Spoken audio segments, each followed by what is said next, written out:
What's good, everyone? I'm Orlando. Round 2 of the playoffs is here. The stakes getting higher, so here we go. At the top of the 6A bracket, West Linn hosting Jesuit in the quarterfinals, a rematch from Week 3 that saw West Linn win big. Would history repeat itself? You know what day it is? It's Flex Friday in the Lions' Den. And the home team wasn't messing around. First quarter, Barrett Gilroy swings one to Danny Weidman, and he goes to work. 8-yard touchdown. It's 7-0, just 23 seconds into the game. West Linn kept the pedal to the metal. Gilroy calls his own number, 5 yards for the score. Lions spread the fun. Cade Johnson crashes in for the score.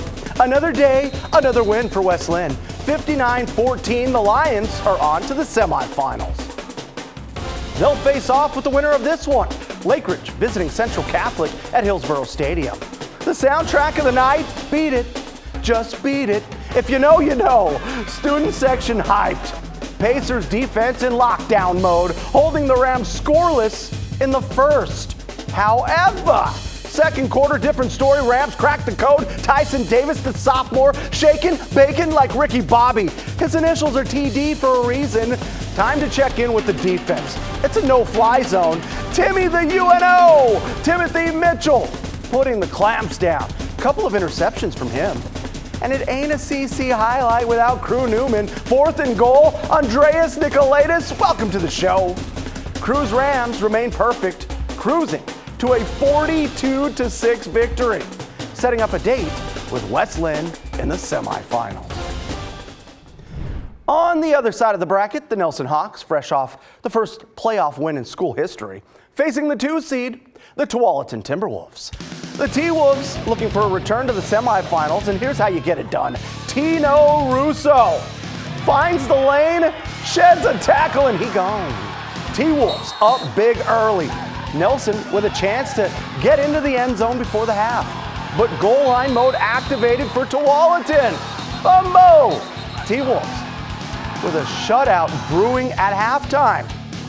Nolan Keeney pulls out the proverbial dagger. Welcome back, man. The pass to Jaden Fortier is money. Tualatin moves on with a 47-14 win at home. Down the road to Sherwood we go. Tigers versus Sherwood for the final spot in the semifinals. The Bowmen always charged up, and did I just see a baby in the crowd? Everybody ready to go. The playoffs bring out the stars, and the stage would belong to Trayson Edelman. Final minute of the first quarter, Edelman, he ain't going down. Punches it in from 4 yards out. Sherwood out to a 7-0 lead.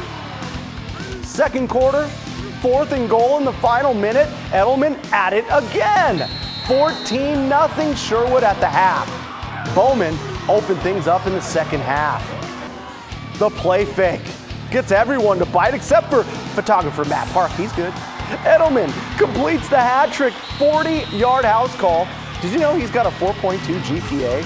The vaunted Sherwood defense gets its 8th shutout of the year. 43-0, Sherwood on to the semifinals. Columbia Cup scores. Barlow rallies from 11 down in the 4th. Centauri Martino's last-minute touchdown gives the Bruins a 37-36 win at Liberty. In the semifinals, so they'll play Sunset, who got past Mountainside for a 7-0 win on the road. Clackamas gets a 35-16 win over Newburgh. They'll play South Medford in the semis. The Panthers get a 35-0 win over North Salem.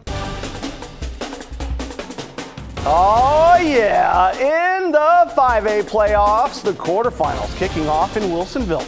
The Wildcats facing a Thurston team that's beaten them in their last 3 playoff meetings. The Wilsonville fans all hopped up for this one. First play of the second half, the Wildcats roar.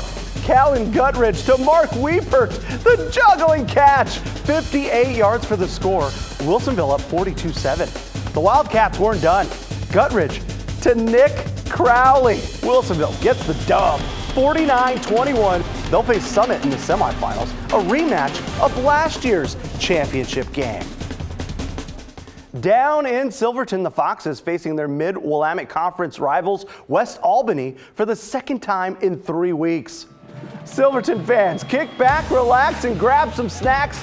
couches and recliners on the sidelines? Go ahead, sign me up. Visiting Bulldogs trying to spoil the fun. First quarter, Lucas Hughes finds Austin Simmons down the middle.